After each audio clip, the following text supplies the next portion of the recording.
तो गाइस आज हम बात करेंगे मैनेजर किम के चैप्टर नंबर 105 के बारे में। और पिछले चैप्टर में हमने देखा था टॉम ली खड़ा होता है क्योंग शुंग वे गैंग के प्रेसिडेंट के सामने। क्योंग शुंग वे गैंग के प्रेसिडेंट का नाम होता है तोकोतारो, जो कि यहाँ पे बदला लेने के लिए आया होता है बेकोहाम से, क्योंकि टॉम ली ने उसके साथ ही यूकी फुजिमोरी को जान से मार दिया था। लेकिन आज की वीडियो की शुरुआत में हम देखते हैं एक पुराना सीन, जिस वक्त प्योंगयॉन्चो जिंदा होते हैं और गिगवेंचो को बोल रहे होते हैं, क्या हुआ, तुम पिछले 5 सालों से सक्सेसर्स के लेसन ले रहे हो, पिछले 5 सालों से तुम तैयारी कर रहे हो त्यान ग्रुप का सक्सेसर बनने की, लेकिन अब तुम अचानक से ये सब कुछ बंद क्यों कर रहे हो? क्या तुम सब कुछ छोड़ के जाना चाहते हो, या फिर तुम ऐसा अपने बड़े भाई की वजह से कर रहे हो? क्या तुम ये चाहते हो कि तुम्हारे और तुम्हारे बड़े भाई के बीच में कोई भी दरार पैदा ना हो, इसलिए तुम्हारा बड़ा भाई सक्सेसर बन जाए? गधे कहीं के, मैंने तुम दोनों भाइयों को साथ में इसलिए रखा था ताकि तुम साथ में मेहनत करके साथ में और ज्यादा ताकतवर बन सको, क्योंकि एक दिन तुम्हें ही वो इंसान बनना था जो त्यान ग्रुप को चलाएगा। लेकिन उसके बावजूद भी तुम यहाँ पे अपनी भावनाओं को सब कुछ बर्बाद करने दे रहे हो। तुम्हारी यही पर्सनैलिटी तुम्हारी बहुत बड़ी परेशानी है। अपनी इस पर्सनैलिटी के साथ तुम किसी भी बिजनेस को नहीं संभाल पाओगे। मुझे लगता है जिस तरीके की तुम्हारी पर्सनैलिटी है, तुम्हें एक टीचर होना चाहिए, इसलिए जाओ और स्कूल में जाके बच्चों को पढ़ाओ। और जो तेवा होता है वो भी यही साइड में खड़ा होकर ये सारी की सारी बातें सुन रहा होता है, और गिगवैन अपने फादर की बात सुन के यहाँ से जाने लगता है। इसके बाद प्योंगयॉन्चो तेवा को कहते हैं, लगता है अब मेरा सिर्फ बड़ा ही बेटा बचा है जो सक्सेसर बन सकता है। मुझे परवाह नहीं है कि उसको काबिल बनाने में तुम्हें 10 या फिर 20 साल लग जाएं। उसको इस लेवल पे लेके आओ कि वो त्यान ग्रुप का सक्सेसर बन सके। उसके अंदर काफी सारी कमियां हैं, इसलिए तुम्हें काफी ज्यादा समय लगेगा उसको सुधारने में पूरी तरह से, लेकिन तब तक के लिए त्यान ग्रुप की मैं सारी की सारी अथॉरिटीज तुम्हें देता हूँ। तेवा एक स्माइल के साथ कहता है, जैसा आप कहो फादर,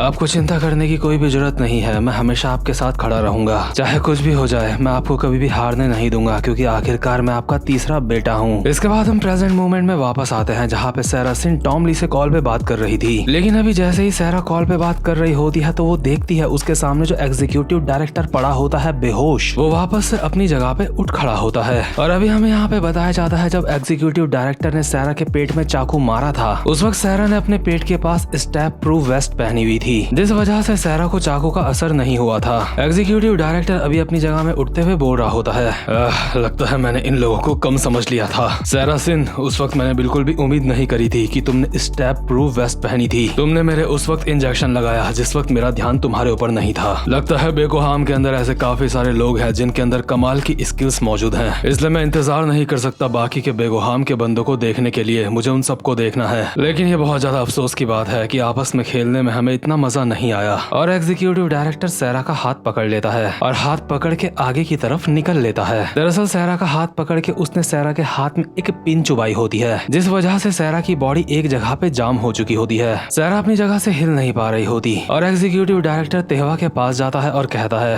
एक्यूपंक्चर पॉइंट्स के बारे में जानना यही मेरी खासियत है। मैं एक्यूपंक्चर की मदद से लोगों को ठीक भी कर सकता हूँ और उन्हें जान से भी मार सकता हूँ। और उसी एक्यूपंक्चर का इस्तेमाल करके उसने सैरा को एक जगह पे जाम कर दिया होता है, और तेवा की गर्दन में पिन चुबा के उसको ठीक कर देता है और कहता है, मास्टर तेवा, आपने तो मुझे डरा ही दिया था। मैं जानता हूँ आपको मेरे ऊपर काफी भरोसा है, लेकिन हर चीज की अपनी एक जगह होती है। इस बार आप काफी ज्यादा आगे निकल गए। तेवा को होश आ चुका होता है और तेवा कहता है, हाँ, जब उसने मेरे इंजेक्शन लगाया था उस वक्त मैं भी काफी ज्यादा हैरान हो गया था, इसलिए मैं उस चीज के लिए तुमसे माफी मांगना चाहता हूँ एग्जीक्यूटिव डायरेक्टर। दरअसल मैं भी ये चीज देखना चाहता था कि ये लोग और क्या क्या छुपा रहे हैं और ये क्या क्या कर सकते हैं। तेवा सैरा के पास आता है और उसका चिन पकड़ के कहता है, सीनियर असिस्टेंट मैनेजर सैरा सिन, चलो दोबारा से वहीं से बात करना शुरू करते हैं जहाँ से हमने बात छोड़ी थी। तो बताओ, क्या तुम तैयार हो? वही दूसरी तरफ हम देखते हैं मैनेजर किम लोगों को, जिन्हें चारों तरफ से क्योंग शुंग वे गैंग के लोगों ने घेर लिया होता है, और उन सभी के हाथों में तलवारें होती हैं जिनमें खून लगा हुआ होता है। यानी कि इससे पहले जो यहाँ पे एक और गैंग मौजूद थी जो कि बेकोहाम को ही यहाँ पे मारने के लिए आई होती है, इन क्योंग शुंग वे वाले लोगों ने उन सबको निपटा दिया होता है। और शांगो इन सारे के सारे लोगों को देख के बोल रहा होता है, आखिर ये सब क्या है? ये समुराई कौन है?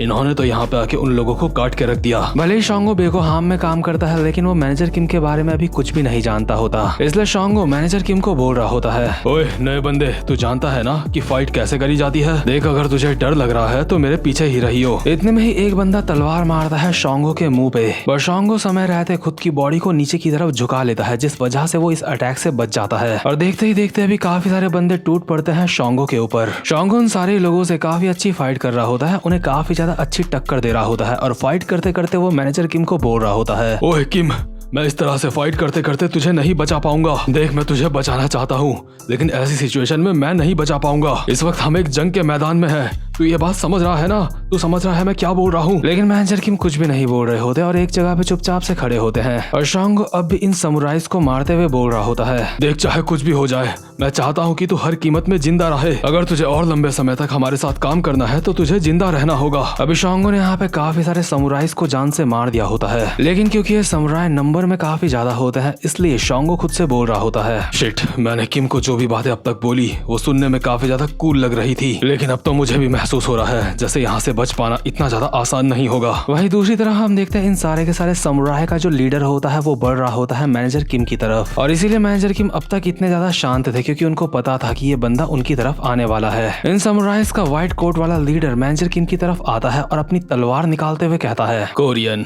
मैंने तेरी फाइट की रिकॉर्डिंग देखी थी जिस वक्त तू फुजिमोरी यूकी से फाइट कर रहा था। तेरी फाइट हमारे वाइस प्रेसिडेंट के साथ काफी ज्यादा टक्कर की हो रही थी। और यार, ये जो बंदा होता है इसका नाम होता है लाइटनिंग शॉट रेन रियोशी, और ये एक ऐसा बंदा होता है जिसकी फुजिमोरी यूकी भी काफी ज्यादा इज्जत करता था जब वो जिंदा था, और ऑब्वियसली फुजिमोरी यूकी इसकी इज्जत इसलिए करता था क्योंकि ये काफी ज्यादा ताकतवर होता है। अभी हम देखते हैं रेन रियोशी भागता हुआ आता है मैनेजर किम की तरफ उन्हें तलवार से काटने के लिए, लेकिन सबसे पहले मैनेजर किम रेन रियोशी की तलवार के हमले से खुद को बचाते हैं। इसके बाद रेन रियोशी के मुंह पे 2-4 फटके मार के वहाँ से निकल लेते हैं, और पीछे मुड़ के देखते हैं तो रेन रियोशी अब भी अपनी जगह पे बिल्कुल डट के खड़ा होता है। मैनेजर किम के हमले से रेन रियोशी की नाक से तो खून निकल रहा होता है, लेकिन उसके बावजूद भी रेन रियोशी बोल रहा होता है, क्या बस तेरे अंदर इतना ही दम है? तूने हमारे वाइस प्रेसिडेंट को इतनी बेकार सी स्किल के साथ टक्कर दी थी, हाँ? लेकिन कोरियन, आज तू मेरे हाथों से नहीं बचेगा। मैं मास्टर फुजिमोरी की मौत का बदला आज तुझसे लेके रहूंगा। और रेन रियोशी बहुत ही स्पीड में एक और हमला करता है मैनेजर किम के ऊपर, और इसी के साथ साथ हमें बताया जाता है कि रेन रियोशी की टफनेस काफी ज्यादा खतरनाक होती है। साथ ही साथ में उसके तलवार के हमले भी इतने ज्यादा खतरनाक होते हैं कि वो किसी पत्थर को भी काट सकता है, इसलिए इस बंदे को लाइटनिंग ब्लेड नाम से भी जाना जाता है। लेकिन इससे पहले कि रेन रियोशी का हमला मैनेजर किम के ऊपर लगता है, ये वाला सीन शिफ्ट होता है और हम दूसरी तरफ देखते हैं टॉम ली को, जिसके बाल खुल चुके होते हैं तलवार के अटैक से। अपने बाल खुलते ही टॉम तोकुतारो फुजिमोरी को कहता है, आ गया, तू यहाँ पे बदला लेने के लिए आ गया, हाँ? लेकिन काफी ज्यादा अफसोस की बात है, मेरे पास इन सारी चीजों के लिए वक्त नहीं है। शांगही, योंगचोल, तुम दोनों इन सबको देखो यहाँ पे। मैं बिल्डिंग में ऊपर जा रहा हूँ उसको देखने के लिए। उसका नाम क्या था?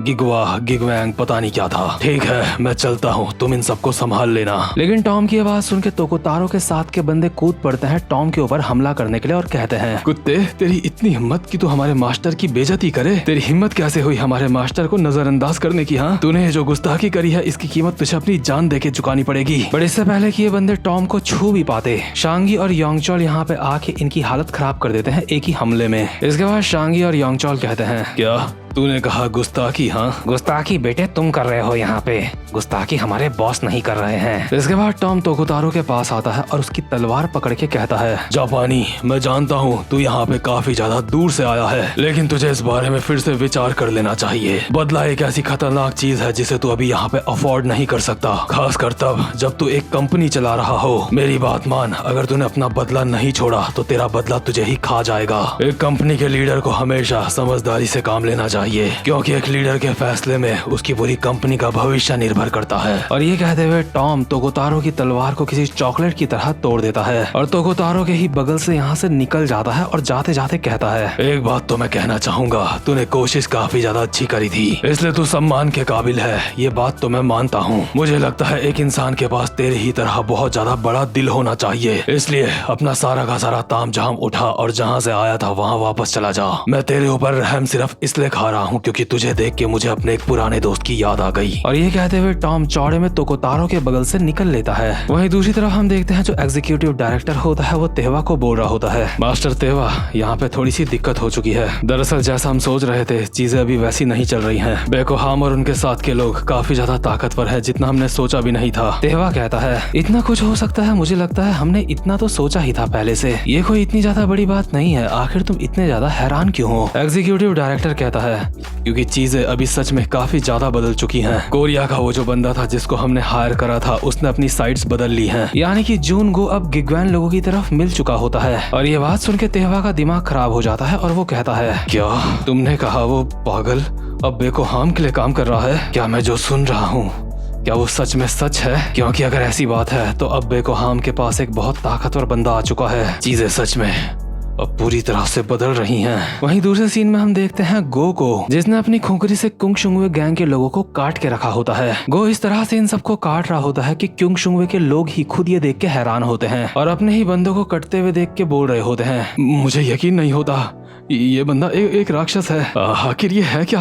आखिर ये इतना ज्यादा ताकतवर कैसे है? गो ने लगभग यहाँ पे सारे के सारे कुंग शुंगवे बंदों को मार दिया होता है कुछ ही सेकंड्स के अंदर। बस एक आधे बंदे जो दूर खड़े होते हैं वही बचे हुए होते हैं और बोल रहे होते हैं, हम तो उसके पास भी नहीं जा सकते, पास जाएंगे तो मारे जाएंगे। आखिर ये है कौन? इससे पहले कि ये और आपस में कुछ बातें करते, गो यहाँ पे आके इन दोनों की भी गर्दनें उड़ा देता है। और यार इतना खून खराबा तो गो ने लुकिसम में भी नहीं मचाया था जितना मैनेजर किम मानवा में उसने मचा दिया है। तो यार सारे के सारे कुंग शुंगवे वालों को निपटाने के बाद गो यूशंग की तरफ देखता है और कहता है, बुड्ढे तुझे खुद को काफी ज्यादा किस्मत वाला मानना चाहिए। अभी तुझे अपनी जिंदगी बचाने का वो मौका मिला है जो पूरी जिंदगी में किसी को सिर्फ एक बार ही मिलता है, क्योंकि अभी तेरी यहाँ पे जान जा सकती थी लेकिन मैं तुझे नहीं मार रहा हूँ। ऐसे मौके जिंदगी में बार बार नहीं मिलते हैं। सच में तुम सारे के सारे लोग बहुत ज्यादा किस्मत वाले हो।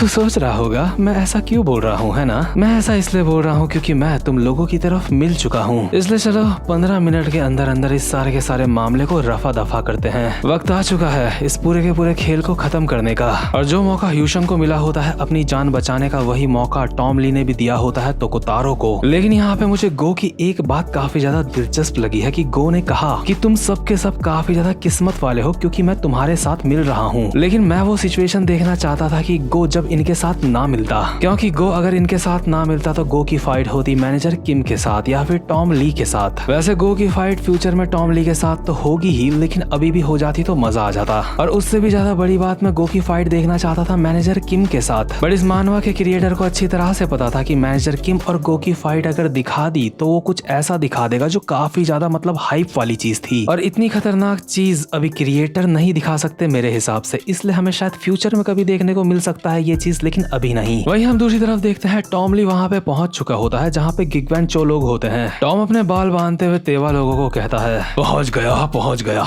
मैं यहाँ पे पहुंच गया, मैं यहाँ पे आ चुका हूँ इस फाइट को खत्म करने के लिए एक प्यारी सी किस के साथ। तो गाइस ये वाला चैप्टर यहीं पे खत्म होता है, लेकिन लास्ट में मैं बस इतना ही कहना चाहूंगा कि जितने भी ये कैरेक्टर है ना, जिनचोल, हानशु, मैनेजर किम, इन सबको हल्के में मत लो, क्योंकि जो लोग लुकिसम देख चुके हैं ना वो इन सबको काफी ज्यादा हल्के में लेते हैं। बट डीपली कंपैरिजन करो, डीपली सोचो इन दोनों की सिचुएशन क्या है। मैनेजर की मानवा का डिफिकल्टी लेवल काफी ज्यादा है कंपैरिजन टू लुकिसम, क्योंकि आप ये देख सकते हो मैनेजर की मानवा में बातें देशों की होती हैं और दुनियाओं की होती हैं। जैसे कि पूरे वर्ल्ड से सारे के सारे किलर्स आ रहे हैं पूरी दुनिया से गिगवैन को मारने के लिए। लुकिसम में भी ऐसा होता है कि चाइना से लोग आते हैं, जापान से लोग आते हैं, बट लुकिसम में ऐसा नहीं होता कि कभी किसी देश का प्रेसिडेंट ही किसी चीज में इन्वॉल्व हो जाए। और देखो लुकिसम मेरी एक फेवरेट मानवा है, मैं बस इतना चाहता हूँ कि आप मैनेजर किम को कम मत समझो। तो खैर उम्मीद करता हूँ कि आपको आज की वीडियो भी अच्छी लगी हो, और अगर अच्छी लगी है तो चैप्टर को लाइक मतलब वीडियो को लाइक जरूर से कर देना। अब मैं मिलूंगा आपको अपनी नेक्स्ट वीडियो में, तब तक के लिए गुड बाय।